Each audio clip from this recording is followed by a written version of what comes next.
Não há nada como o ensino. Todo governo sabe que precisa dar educação à população. Todo pai sabe que precisa dar educação aos seus filhos. Se tem uma expressão feia, se tem uma expressão que agride, é "ô menino sem educação". E assim é a minha vida e a sua vida. E sem educação espiritual, nós não vamos a lugar nenhum. E a Bíblia traz para nós ensino. A Torá é o ensino de Deus. E sem ensino espiritual, nós somos meninos sem educação.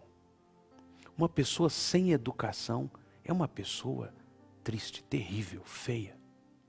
Uma pessoa sem educação espiritual é uma pessoa condenada. Eu e você precisamos, com toda sinceridade, em total dependência ao Espírito Santo, buscar conhecimento das Escrituras. Deus deseja instruir os seus filhos e o faz através do seu estatuto, da sua constituição, que é a Bíblia Sagrada, que é, na verdade, a revelação da pessoa de Jesus Cristo. Talvez você já tenha ouvido muito que Jesus é o Verbo vivo, que Jesus se encarnou, e o Verbo vivo é a palavra, Jesus é a palavra, Jesus é a revelação do amor de Deus, Jesus é a Bíblia Sagrada. A Bíblia Sagrada revela uma pessoa, a pessoa de Jesus. Se amamos a Deus, amamos o que dele é nascido. Amamos as pessoas. Se amamos a Jesus, amamos ao Filho, amamos ao Pai. Se amamos ao Pai, amamos ao Filho. E a palavra é a revelação do Filho. Quando Deus vem, através das Escrituras, e nos revela o que Ele deseja, o seu governo, o seu reino, se nós o amamos, nós nos interessamos por conhecer as Escrituras.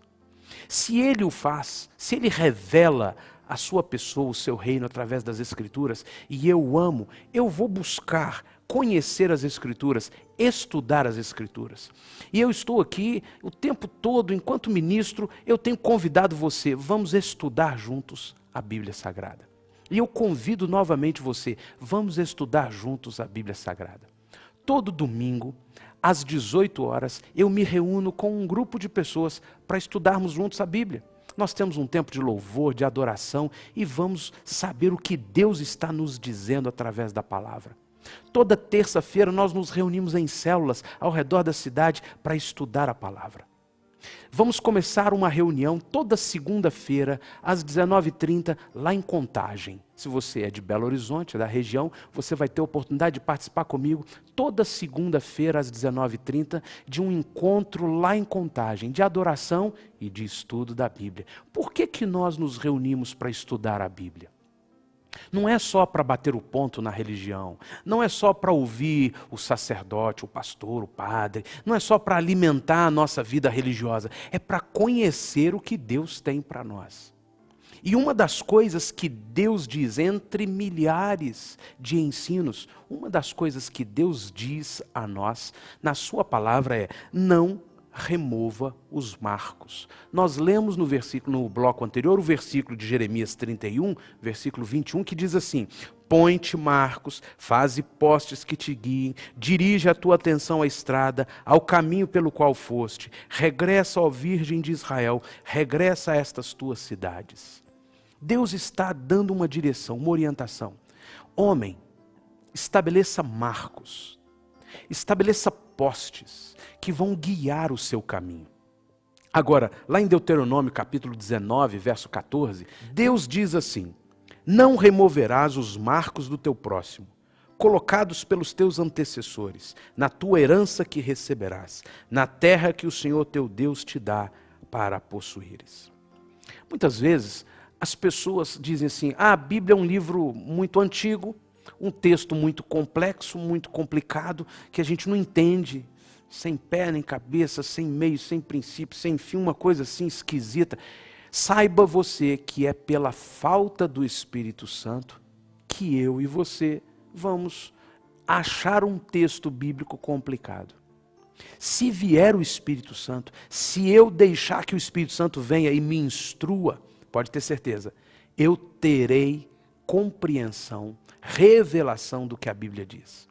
Esse é um desses versículos que talvez a gente... Poxa vida, o que está sendo dito aqui? Não removerás os marcos do teu próximo, colocados pelos teus antecessores, na tua herança que receberás. Deus está dizendo, cuide para que na sua vida você não abandone os valores, os princípios, os marcos, os pilares que foram colocados pelos teus antecessores. Eu vou te dar um exemplo simples. Antigamente, uma moça não podia sair com um rapaz sem que houvesse um acompanhante. Por quê? Porque era um desrespeito uma moça que não é casada sair sozinha com um homem. Porque corria o risco de estar em alguma situação constrangedora ou consumarem algum nível de relacionamento que seria pecaminoso, problemático. Constrangedor é pouco, seria danoso. Mas hoje não. Hoje, que é isso? Que relacionamento, que coisa, que conversa mais arcaica é essa? Acontece que a sociedade foi removendo os marcos. Um dia, uma moça disse, pai, que o quê? Um rapaz disse, pai, você não sabe mais não, nós estamos em outro tempo. E hoje, quase todo adolescente, quase todo jovem, as pessoas, homem e mulher, eles estão numa saída, numa noite, ou às vezes durante o dia mesmo, eles estão tendo relações sexuais livremente e não têm noção do quanto estão amaldiçoando suas vidas. Lá na frente, uma senhora, um senhor, vai sofrer as consequências de ter tido uma vida promíscua. E nós não estamos falando nem de quando o relacionamento é de um homem com outro homem, em que há uma relação sexual promíscua, nojenta, violenta, animalesca. Mas a sociedade está dizendo que isso é normal. Os homens removeram os marcos. E quanto mais removem os marcos, mais a sociedade se degrada, mais a sociedade se corrompe, mais a família é destruída. E assim, o que a Bíblia diz se cumpre. Não remova os teus marcos. Não remova os pilares estabelecidos pelos teus antecessores. Este é um ensino que está na palavra. Este é um ensino que eu e você precisamos. Mas se nós removemos estes marcos de padrões de família, como educação, como respeito, como consideração, como serviço, como amor, como integridade, honestidade, se nós removemos isso, a sociedade se destrói. É a promiscuidade.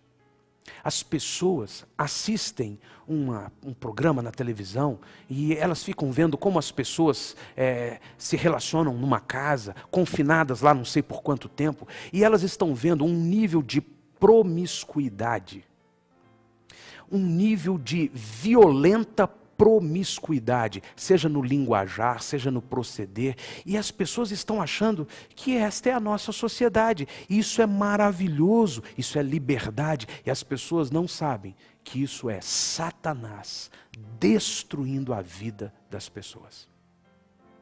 É interessante que a emissora não publica depois como estão destruídos aqueles que já passaram por ali e que já experimentaram tanto e estão lá no fundo do poço. As pessoas, as emissoras, a televisão não divulga isso. Não divulga como morrem as pessoas. Eu me lembro certa vez conversando com um rapaz, filho do Costinha, um antigo comediante, conhecido, famoso.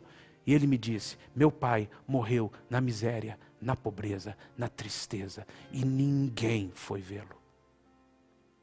As pessoas não imaginam que um dia estão lá na glória, da farra, da festa, mas se removeram os marcos de Deus, que vinham sendo conservados pelos familiares, pelos antepassados, pagarão o preço.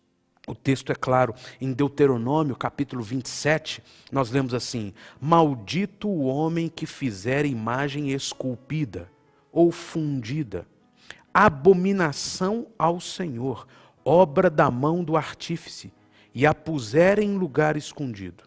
E todo o povo respondendo dirá amém. Maldito aquele que desprezar a seu pai ou a sua mãe.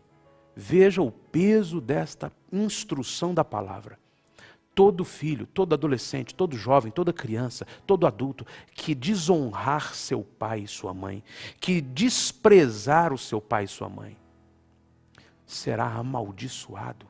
Não é que Deus está se vingando, é que Deus está dizendo: a bênção não estará sobre você, portanto você estará debaixo de maldição. É por isso que muita gente não vai bem no trabalho, muita gente não prospera, muita gente está envolvida só em dívida, muita gente está envolvida em tudo quanto é rolo, em tudo quanto é dificuldade, muita gente sofre, muita gente está angustiada, deprimida, muita gente está atolado nos medicamentos, na droga, na bebida, no fumo, porque está vivendo fora da bênção. Muitos, porque simplesmente desonraram seu pai e sua mãe. O texto 17 diz assim: maldito aquele que remover os marcos do seu próximo. E todo o povo dirá amém. Maldito aquele que fizer que o cego erre do caminho. E todo o povo dirá amém. Maldito aquele que perverter o direito do estrangeiro, do órfão e da viúva. E todo o povo dirá amém. A Bíblia Sagrada não é um livro religioso. Não é um livro histórico. Não é um livro científico. A Bíblia Sagrada é o texto de Deus, é a constituição do reino de Deus, que nos ensina a viver bem nesta terra. É o livro que traz a revelação de Jesus Cristo e vivifica dentro de nós os preceitos que nos ajudam a enxergar a vida corretamente. Eu e você precisamos. Se queremos família, se queremos valores, se queremos princípios, para termos vida verdadeira com Deus, para termos alegria verdadeira, vitória nessa terra, nós precisamos conhecer os estatutos de Deus e segui-los. A primeira desculpa, a primeira justificativa que a sociedade foi absorvendo aqui: eu não dou conta de viver essa santidade, não. Santo só Jesus, e mesmo assim ele não agradou a todo mundo. Essa justificativa é muito tola. Eu e você precisamos ter relacionamento com Deus, temor a Deus, amor a Deus e dizer a Ele: eu quero te honrar, Deus. O Senhor me criou, o Senhor me fez, o Senhor está me dando vida agora. Eu respiro porque o Senhor me deu este ar. Então eu quero te honrar, Deus. Me perdoa, não me permita te tratar de qualquer jeito, não me permita te tratar como um ser distante e bravo e longe demais de mim, ou então um ser que eu desprezo. Não me permita, Senhor. Eu quero a tua lei, a tua palavra, o teu ensino dentro de mim. Eu quero seguir, eu quero conhecer e quero seguir para viver bem. A palavra do Senhor nos diz em Êxodo capítulo 13, verso 9: terá por sinal sobre a tua mão e por memorial entre os teus olhos, para que a lei do Senhor esteja na tua boca, porquanto com mão forte o Senhor te tirou do Egito. Portanto, guardarás este estatuto a seu tempo, de ano em ano. Deus está instruindo o seu povo. Deixe que a lei, os preceitos, o ensino de Deus esteja na tua boca.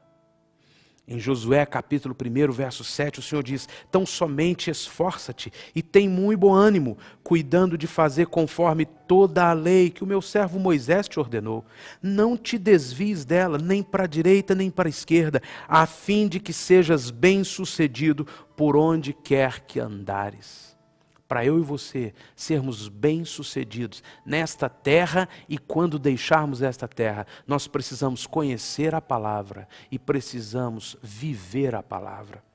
Em 2 Reis, o segundo livro de Reis, nós lemos no capítulo 17: assim temiam ao Senhor, mas também serviam a seus próprios deuses, segundo o costume das nações, do meio das quais tinham sido transportados. Até o dia de hoje, fazem segundo os costumes antigos, não temem ao Senhor, nem fazem segundo os seus estatutos, nem segundo as suas ordenanças, nem tampouco segundo a lei, nem segundo o mandamento que o Senhor ordenou aos filhos de Jacó, a quem deu o nome de Israel. Deus está dizendo aqui no seu estatuto que os homens preferiram seguir os seus costumes do que os marcos, os pilares, os fundamentos do reino de Deus. Nós vemos isso na religião. Não tem uma religião que escapa. Toda religião, todo sistema religioso, toda religião constituída, instituída, organizada pelo homem, acaba criando costumes. Por que fazemos isso? Por costume. Quando isso foi introduzido? Lá atrás, em algum momento, os homens decidiram, nós vamos adotar isso. Isso se tornou costume. Mas muitas vezes é um costume que não está na palavra. Pelo contrário, é um costume que nos distancia da palavra. Quais são os costumes que você está habituado a repetir todos os dias e que, na verdade, não te levam aos fundamentos da palavra de Deus? Você precisa ter coragem de dizer, eu vou abandonar esses costumes, eu vou romper com esses costumes, porque eu quero os preceitos de Deus. Eu quero a lei de Deus dentro de mim. A palavra do Senhor nos diz no Salmo 19, versos 7 e 8. A lei do Senhor é perfeita e refrigera a alma. O testemunho do Senhor é fiel e dá sabedoria aos simples. Os preceitos do Senhor são retos e alegram o coração. O mandamento do Senhor é puro e alumia os olhos.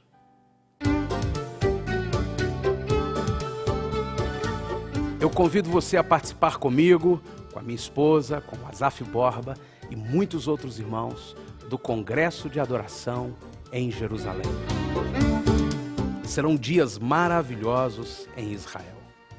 Estudaremos verdades bíblicas nos lugares por onde Jesus passou e onde tantas histórias bíblicas aconteceram. É imperdível. Você nunca mais será o mesmo. Você nunca mais verá o cristianismo do mesmo jeito. Milhares de pessoas em todo o mundo sobem a Jerusalém todos os anos para adorar a Jesus. Você será um deles. Congresso de Adoração em Jerusalém, Caravana à Terra Santa, dias 17 a 28 de outubro deste ano de 2010. Ligue para a Gestur, faça sua inscrição, você será tremendamente abençoado. Entre no site e acompanhe os preparativos desta caravana e do congresso. Será uma alegria viajar com você para Jerusalém, visitarmos a terra de Israel e juntos participarmos do Congresso de Adoração em Jerusalém.